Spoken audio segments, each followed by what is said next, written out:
ஏனெனில் அழிவுக்கு செல்லும் வாயில் அகன்றது, வழியும் விரிவானது, அதன் வழியே செல்வோர் பலர். வாழ்வுக்கு செல்லும் வாயில் மிகவும் இடுக்கமானது, வழியும் மிக குறுகலானது, இதை கண்டுபிடிப்போர் சிலரே. அல்லேலூயா.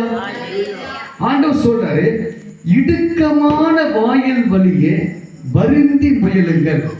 ஏன் சொன்னா, அந்த கேட்டுக்கு போகிற வாசல் அது விரிவாக இருக்கிறது. இடுக்கம்னா என்ன, ஒரு குறுகலான பாதைன்னா என்ன? இப்ப நான் புதினம் வாங்கும் போது என்ன சொன்ன எனக்கு கற்றுக் கொடுக்கும் போது, பரலோகத்துக்கு போற இடம் ரொம்ப சிறிதா இருக்கும், அந்த பாதாளத்துக்கு போகிற வாசல் ரொம்ப விரிவா இருக்கும். அப்ப நான் என்ன நினைச்சேன், ஒரு அங்க போய் அந்த குறுகலான பாதையில போனா பரலோகத்துக்கு போயிடலாமா? சின்ன பையன் நமக்கு தெரியாது இல்ல. ஆனா வாசிக்கிற பொழுது சொல்லப்படுகிறது, இயேசு சொல்றாரு, இந்த பூமியில தான் இந்த இடுக்கமான வாசல். என்னன்னு சொன்னா, இந்த பூமி பிசாசுடைய கிரியைகள் நிறைந்திருக்கிறது. இதுல நாம தப்பிவித்து அதிலிருந்து நாம இந்த பிசாசின் கிரியிலிருந்து விடுபட்டு ஆண்டவரோடு இணைந்து நடக்க பழகுகிற பொழுது ஒருவேளை நமக்கு அது இடுக்கமாய் தோன்றலாம். அல்லேலூயா, அல்லேலூயா. சில பாவ பழக்கங்களை சாத்தான் மயக்க வைத்து சில நண்பர் மூலமா, நம்முடைய தோழிகள் மூலமா தேவையில்லாதவற்றை கொண்டு நம்மோடு இணைத்து விடக்கூடும். இது என்னன்னு சொன்னா, இதெல்லாம் ஒரு தப்பா, இதெல்லாம் பாவம் இல்லை அப்படின்னு நாம நினைக்கலாம். எது இருந்தாலுமே கூட வாசிப்போம். நீதிமொழிகள் 16ஆம் அதிகாரம் 25 வசனத்தை வாசிங்க.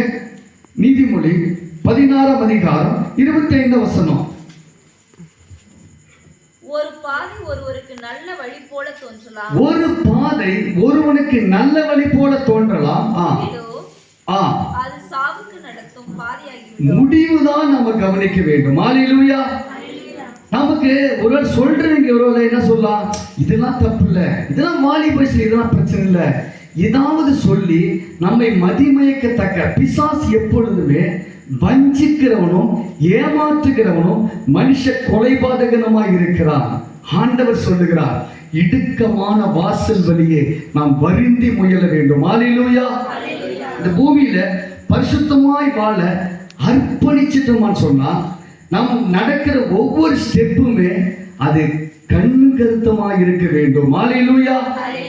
அந்த அளவுக்கு ஒவ்வொரு நாளும் ஜெபத்தோடு தொடங்கி இரவு வரையிலும் அந்த பரிசுத்தத்தை காத்துக்கொள்ள, எப்படி இந்த யுத்தத்துக்கு போகிறவர்கள் அந்த மார்பு கவசம் அந்த கேடகத்தையோட பட்டயத்தோடு இருக்கிறது போல ஒவ்வொரு நாளும் பரிசுத்தம் என்கிற ஆடையை நாம் அணிந்திருக்க வேண்டும். அல்லேலூயா. அப்படி இருந்தால்தான் இந்த உலகத்தில் இருக்கிற இந்த பிசாசின் கிரியைகள் நாம் ஜெயமெடுக்க முடியும்.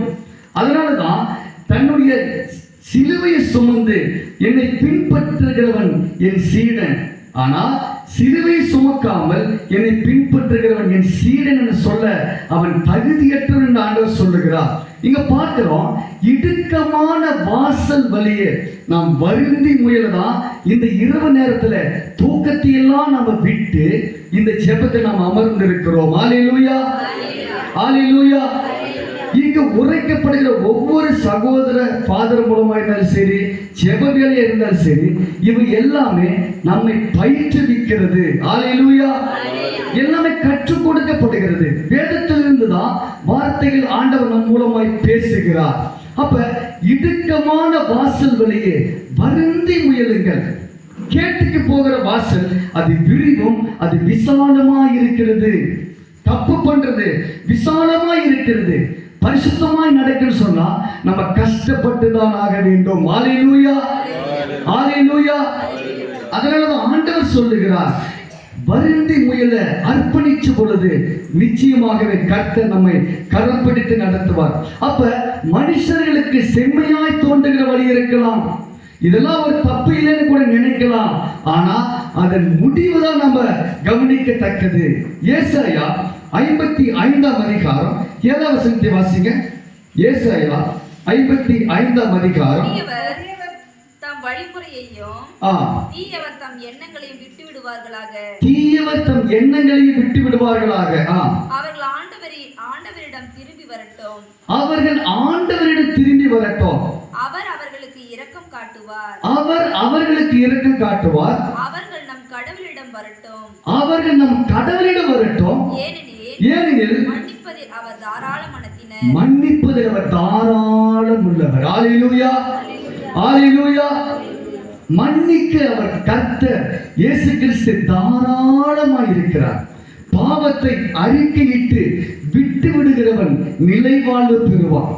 அந்த பாவ சங்கீதம் செய்து பாவத்தை அறிக்கை பண்ணி, ஆண்டவரே இந்த பாவத்தை செய்ய மாட்டேன், இதோ வானத்துக்கு பூமிக்கு உமக்கு விரோதமாய் இந்த குற்றத்தை நான் செய்தேன்னு சொல்லி எப்ப முழு மனதோடு பாவ அறிக்கை செய்யறோமோ நிச்சயமாகவே அந்த பாவங்கள் எல்லாம் கர்த்தர் மன்னிக்கிறார். ஹல்லேலூயா, ஹல்லேலூயா.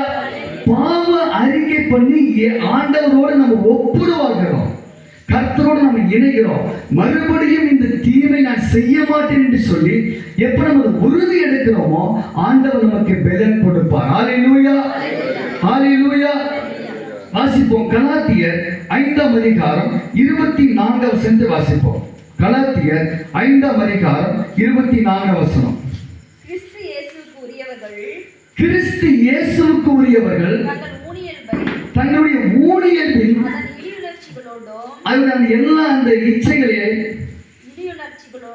உணர்ச்சிகளோடும் இச்சைகளோடும் சேர்த்து சிலுவையிலே அறைந்து விட்டார். ஹல்லேலூயா. ஆண்டவராகிய இயேசு கிறிஸ்து நமக்காக